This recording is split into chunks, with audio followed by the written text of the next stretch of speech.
I do two things. I design mobile computers and I study brains. And today's talk is about brains. And yay, I had a brain fan out there. I'm gonna, if I can have my first slide up here, and you'll see the title of my talk and my two affiliations. So what I'm going to talk about is why we don't have a good brain theory, why it is important that we should develop one, and what we can do about it. And I'll try to do all that in 20 minutes. I have two affiliations. Most of you know me from my Palm and Handspring days. But I also run a nonprofit scientific research institute called the Redwood Neuroscience Institute in Menlo Park. And we study theoretical neuroscience, and we study how the neocortex works. And I'm going to talk all about that. I have one slide on my other life, the computer life, and that's this slide here. These are some of the products I've worked on over the last 20 years, starting back from the very original laptop, from the first tablet computers and so on, ending up most recently with the Trio. And we're continuing to do this. And I've done this because I really believe that mobile computing is the future of personal computing, and I'm trying to make the world a little bit better by working on these things. But this was, I have to admit, all an accident. I really didn't want to do any of these products, and very early in my career, I decided I was not going to be in the computer industry. And before I tell you about that, I just have to tell you this one little picture of graffiti there. I picked off the web the other day. I was looking for a picture of graffiti, the little text input language, and I found a website dedicated to teachers who want to make these, the script writing things across the top of their blackboard, and they had added graffiti to it, and I'm sorry about that. So what happened was when I was young and got out of engineering school at Cornell in '79, I decided I went to work for Intel, and I was in the computer industry. And 3 months into that, I fell in love with something else. And I said, I made the wrong career choice here. And I fell in love with brains. This is not a real brain. This is a picture one, a line drawing. But and I don't remember exactly how it happened, but I have one recollection which was pretty strong in my mind. In September of 1979, Scientific American came out with a single topic issue about the brain. And it was quite good. It was one of the best issues ever. And they talked about the neuron and development and disease and vision and all the things that you might want to know about brains. It was really quite impressive. And one might have the impression that we really knew a lot about brains. But the last article in that issue was written by Francis Crick of DNA fame. Today is, I think, the 50th anniversary of discovery of DNA. And he wrote a story basically saying, well, this is all well and good, but you know what? We don't know diddly squat about brains, and no one has a clue how these things work, so don't believe what anyone tells you. This is a quote from that article. He says, what is conspicuously lacking, he's a very proper British gentleman, so what is conspicuously lacking is a broad framework of ideas in which to interpret these different approaches. I thought the word framework was great. He didn't say we didn't even have a theory. He says we don't even know how to begin to think about it. We don't even have a framework. We are in the pre-paradigm days, if you want to use Thomas Kuhn. And so I fell in love with it. I said, look, we have all this knowledge about brains. How hard can it be? And is this something we could work on in my lifetime? I felt I could make a difference. And so I tried to get out of the computer business into the brain business. First, I went to MIT. The AI lab was there. And I said, well, I want to build intelligent machines too. But the way I want to do is to study how brains work first. And they said, oh, you don't need to do that. We're just going to program computers. That's all we need to do. I said, no, you really ought to study brains. They said, no, you're wrong. And I said, no, you're wrong. And I didn't get in. But I was a little disappointed, pretty young. But I went back again a few years later, and this time I was in California, and I went to Berkeley. And I said, I'll go in from the biological side. So I got in a PhD program in biophysics. And I was, all right, I'm studying brains now. And I said, well, I want to study theory. And they said, oh, no, you can't study theory about brains. That's not something you do, and you can't get funded for that, and as a graduate student, you can't do that. So I said, oh my gosh, I was very depressed. I said, but I can make a difference in this field. So what I did is I went back in the computer industry, and I said, well, I'll have to work here for a while, do something. That's when I designed all those computer products. And I said, I want to do this for 4 years, make some money. So I was having a family, and I would mature a bit, and maybe the business of neuroscience would mature a bit. Well, it took longer than 4 years. It's been about 16 years. But I'm doing it now, and I'm going to tell you about it. So why should we have a good brain theory? Well, there's lots of reasons people do science. One is, the most basic one, is people like to know things. We're curious, and we just go out and get knowledge. Why do we study ants? Well, it's interesting. Maybe we'll learn something really useful about it, but it's interesting and fascinating. But sometimes a science has some other attributes which makes it really, really interesting. Sometimes a science will tell us something about ourselves. It'll tell us who we are. Rarely, evolution did this, and Copernicus did this, where we have a new understanding of who we are. And after all, we are our brains. My brain is talking to your brain. Our bodies are hanging along for the ride, but my brain's talking to your brain. And if we want to understand who we are and how we feel and perceive, we really understand what brains are. Another thing is sometimes science leads to really big societal benefits, or technologies or businesses or whatever that come out of it. And this is one too, because when we understand how brains work, we're going to be able to build intelligent machines. And I think that's actually a good thing on the whole, and it's going to have tremendous benefits to society. It is like a fundamental technology. So why don't we have a good theory of brains? And people have been working on it for 100 years. Well, let's first take a look at what normal science looks like. This is normal science. Normal science is a nice balance between theory and experimentalist. And so the theorist guys say, well, I think this is what's going on, and the experimentalist says, no, you're wrong, and it goes back and forth. This works in physics, this works in geology. But if this is normal science, what does neuroscience look like? This is what neuroscience looks like. We have this mountain of data, which is anatomy, physiology, and behavior. You can't imagine how much detail we know about brains. There were 28,000 people who went to the neuroscience conference this year, and every one of them is doing research in brains. A lot of data. But there's no theory. There's a little wimpy box on top there. And theory has not played a role in any sort of grand way in the neurosciences. And it's a real shame. Now, why has this come about? If you ask neuroscientists, why is this the state of affairs? They'll admit it. But if you ask them, they say, well, there's various reasons we don't have a good brain theory. Some people say, well, we just don't have enough data. We need to get more information. There's all these things we don't know. Well, I just told you there's so much data coming out your ears. We have so much information we don't even know how to begin to organize it. What good is more going to do? Maybe we'll be lucky and discover some magic thing, but I don't think so. This is actually a symptom of the fact that we just don't have a theory. We don't need more data. We need a good theory about it. Another one is sometimes people say, well, brains are so complex. It'll take another 50 years. I even think Chris said something like this yesterday. I'm not sure what you said, Chris, but something like, well, it's one of the most complicated things in the universe. Well, that's not true. You're more complicated than your brain. You've got a brain. And it's also, although the brain looks very complicated, things look complicated until you understand them. That's always been the case. And so, we can say, well, my neocortex, which is the part of the brain I'm interested in, has 30 billion cells. But you know what? It's very, very regular. In fact, it looks like it's the same thing repeated over and over and over again. It's not as complex as it looks. That's not the issue. Some people say brains can't understand brains. Very Zen-like. Whoa.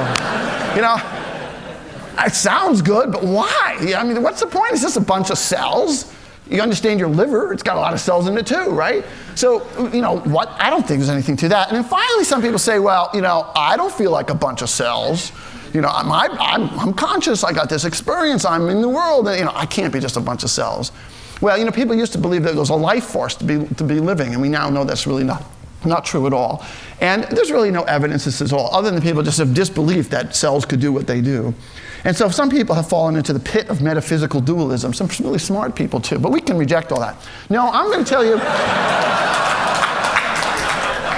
you there's something else, and it's really fundamental, and this is what it is. There's another reason why we don't have a good brain theory, and it's because we have an intuitive, strongly held, but incorrect assumption that has prevented us from seeing the answer.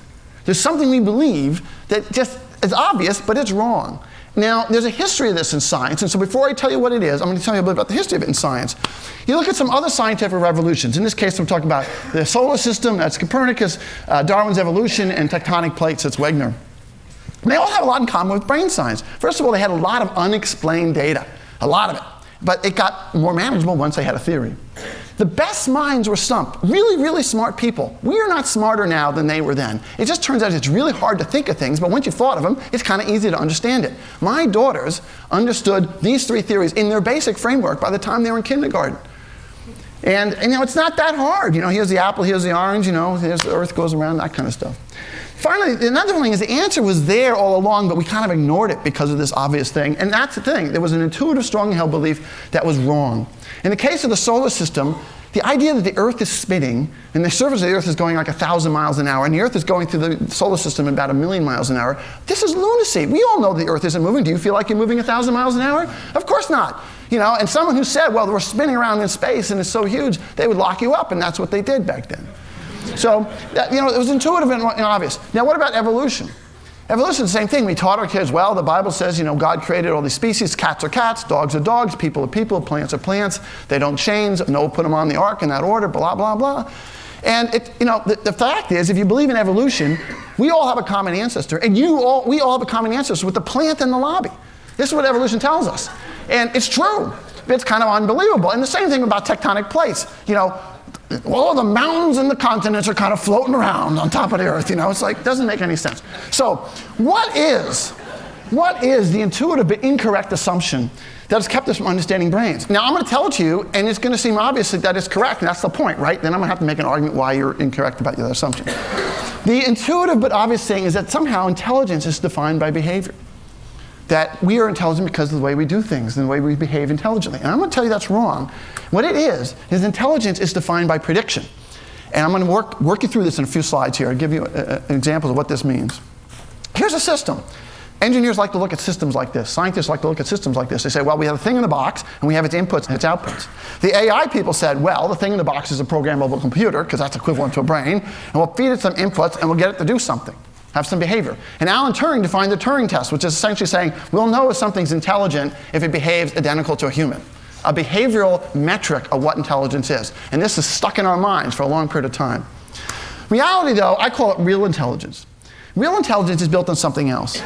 We experience the world through a sequence of patterns. And we store them, and we recall them. And when we recall them, we match them up against reality, and we are making predictions all the time. It's an internal metric. There's an internal metric about us sort of saying, do we understand the world? Am I making predictions? And so on. You're all being intelligent right now, but you're not doing anything. Maybe you're scratching yourself or picking your nose, I don't know. But you're not doing anything right now, but you're being intelligent. You're understanding what I'm saying. Because you're intelligent and you speak English, you know what word is at the end of this sentence. The word came into you. You're making these predictions all the time. And then what I'm saying is that the internal prediction is the output in the neocortex. And that somehow prediction leads to intelligent behavior. And here's how that happens. Let's start with a non-intelligent brain. Well, I'll argue a non-intelligent brain. We're going to call it an old brain. And we're going to say it's like a non-mammal, like a reptile. So let's say an alligator. We have an alligator. And the alligator has some very sophisticated senses. It's got good eyes and ears and touch senses and so on, a mouth and nose. It has very complex behavior. It can run and hide. It has fears and emotions. It can eat you. It can attack. It can and do all kinds of stuff. But we don't consider the alligator very intelligent. It's not like in a human total way. But it has all this complex behavior already. Now in evolution, what happened? First thing happened in evolution with mammals, we started to develop a thing called the neocortex. And I'm going to represent the neocortex here, but this box that's sticking on top of the old brain. Neocortex means new layer. It is a new layer on top of your brain. If you don't know this, it's the wrinkly thing on the top of your head that just got wrinkly because it got shoved in there and it doesn't fit. Literally, that's what it is. It's about the size of a table napkin and it doesn't fit, so it gets all wrinkly. Now, look at how I've drawn this here. The old brain is still there. You still have that alligator brain. You do. It's your emotional brain. It's all those things and all those gut reactions you have. And on top of it, we have this memory system called the neocortex. And the memory system is sitting over the sensory part of the brain. And so as the sensory input comes in and feeds through the old brain, it also goes up into the neocortex. And the neocortex is just memorizing it. It's sitting there saying, I'm going to memorize all the things that are going on, where I've been, people I've seen, things I've heard, and so on. And in the future, when it sees something similar to that again, so in a similar environment or the exact same environment, it'll play it back. It'll start playing it back. Oh, I've been here before, and when you've been here before, this happened next. And it allows you to predict the future. It allows you to, it feeds back the signals into your brain that'll let you see what's going to happen next. Will let you hear the word sentence before I said it. And it's just feeding back into the old brain that allows let you make very more intelligent decisions. This is the most important slide of my talk, so I'll dwell on it a little bit. And so all the time you're saying, oh, I can predict the things. So if you're a rat and you go through a maze, and then you learn the maze. The next time you're in the maze, you have the same behavior, but all of a sudden you're smarter because you say, oh, I recognize this maze. I know which way to go. I've been here before. I can envision the future. And that's what it's doing. In humans, by the way, this is true for all mammals. It showed up in mammals. In humans, it got a lot worse. In humans, we actually developed the front part of the neocortex called the anterior part of the neocortex. And nature did a little trick. It copied the posterior part, the back part, which is sensory, and put it on the front part. And humans uniquely have the same mechanism on the front, but we use it for motor control. So we are now able to make very sophisticated motor planning and things like that. I don't have time to get into all this, but if you want to understand how a brain works, you have to understand how the first part of the mammalian neocortex works, how it is we store patterns and make predictions. So let me give you a few examples of predictions. I already said the word sentence. In music, if you've heard a song before, if you heard Jill sing those songs before, when she sings them, the next note pops into your head already. You anticipate it as you're going. And if it was an album of music, at the end of one album, the next song pops in your head. These things happening all the time. You're making these predictions. I have this thing called the altered door thought experiment. And the altered door thought experiment says you have a door at home. And when you're here, I'm changing it. I got a guy back at your house right now moving your door around, and they're going to take your doorknob and move it over 2 inches. And when you go home tonight, you're going to put your hand out there, and you're going to reach for the doorknob, and you're going to notice it's in the wrong spot. And you go, whoa, something happened. It may take a second to figure out what it was, but something happened. Now, I could change your doorknob in other ways. I can make it larger or smaller. I can change it from brass to silver. I can make it a lever. I can change your door. I can put colors on it. I can put windows in it. I can change 1,000 things about your door. And in the 2 seconds you take to open your door, you're going to notice that something has changed. Now, the engineering approach to this, the AI approach to this, is to build a door database. It has all the door attributes. And as you go up to the door, let's check them off one at a time. Door, color. We don't do that. Your brain doesn't do that. What your brain is doing is it's making constant predictions all the time of what is going to happen in your environment. As I put my hand down this table, I expect to feel it stop. When I walk, every step, if I missed it by 1/8 of an inch, I'll know something has changed. You're constantly making predictions about your environment. I'll talk about vision here briefly. This is a picture of a woman, and when you look at people, your eyes saccade over it 2 to 3 times a second. You're not aware of this, but your eyes are always moving. And so when you look at someone's face, you typically go from eye to eye to eye to nose to mouth. Now, when your eye moved from eye to eye, if there was something else there, like a nose, you'd see a nose where an eye's supposed to be. And you go, holy shit, There's something wrong about this person. And that's because you're making a prediction. It's not like you just look over there and say, what am I seeing now? A nose, that's okay. No, you have an expectation what you're going to see every single moment. And finally, let's think about how we test intelligence. We test it by prediction. What is the next word in this? This is to this, is this to this. What is the next number in this sentence? Here's three visions of an object. What's the fourth one? That's how we test it. It's all about prediction. So what is the recipe for brain theory? First of all, you have to have the right framework. And the framework is a memory framework, not a computational or behavior framework. It's a memory framework. How do you store and call these sequences of patterns? It's spatial temporal patterns. Then, within that framework, you take a bunch of theoreticians. Now, biologists generally are not good theoreticians. That's not always true, but in general, there's not a good history of theory in biology. So I found the best people to work with are physicists, engineers, and mathematicians who tend to think algorithmically. Then they have to learn the anatomy, and they've got to learn the physiology. You have to make these theories very realistic in anatomical terms. Anyone who gets up and tells you their theory about the brain works and doesn't tell you exactly how it's working in the brain and how the wiring works in the brain isn't got a theory. And that's what we're doing at the Redwood Neuroscience Institute. I would love to have more time to tell you you're making fantastic progress in this thing. And I expect to be back up on the stage, maybe this one, maybe some other time, in not too distant future, and tell you about it. I'm really, really excited. This is not going to take 50 years at all. So what will the brain theory look like? First of all, it's going to be a theory about memory. Not like computer memory. It's not at all like computer memory. It's very, very different. And it's a memory of these very high-dimensional patterns, like the things that come from your eyes. It's also a memory of sequences. You cannot learn or recall anything outside of a sequence. A song must be heard in sequence over time, and you must play it back in sequence over time. And these sequences are auto-social recall, so if I see something or I hear something, it reminds me of it, and then it plays back automatically. It's an automatic playback. And prediction of future inputs is the desired output. And as I said, the theory must be biologically accurate, it must be testable, and you must be able to build it. If you don't build it, you don't understand it. So I'm going to tell you one more slide here. What is this going to result in? Are we going to really build intelligent machines? Absolutely. And it's going to be different than people think. No doubt that this is going to happen in my mind. First of all, it's going to be built up. We're going to build this stuff out of silicon. The same techniques we use for building silicon computer memories we can use for here, but they're very different types of memories. And we're going to attach these memories to sensors. And the sensors, and we'll experience live, real-world data. And these things are going to learn about their environment. Now, it's very unlikely the first things you're going to see are like robots. Not that robots aren't useful and people can build robots, but the robotics part is the hardest part. That's the old brain.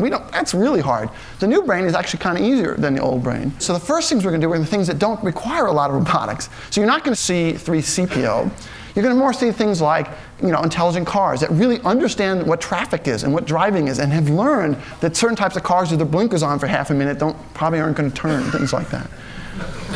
We can also do intelligent security systems. Anywhere where we're basically using our brain but not doing a lot of mechanics. Those are the things that are going to happen first. But ultimately, the world's the limit here. I don't know how this is going to turn out. I know a lot of the people who invented the microprocessor. And if you talk to them, they knew what they were doing was really significant. But they didn't really know what was going to happen. They couldn't anticipate cell phones and the internet and all this kind of stuff. They just knew, like, hey, we'll do calculators and traffic light controllers, but it's going to be big. In the same way, this is like a brain science, and these memories are going to be a very fundamental technology, and it's going to lead to very unbelievable changes in the next 100 years. And I'm most excited about how we're going to use them in science. So I think that's all of my time. I'm over, and I'm going to end my talk right there.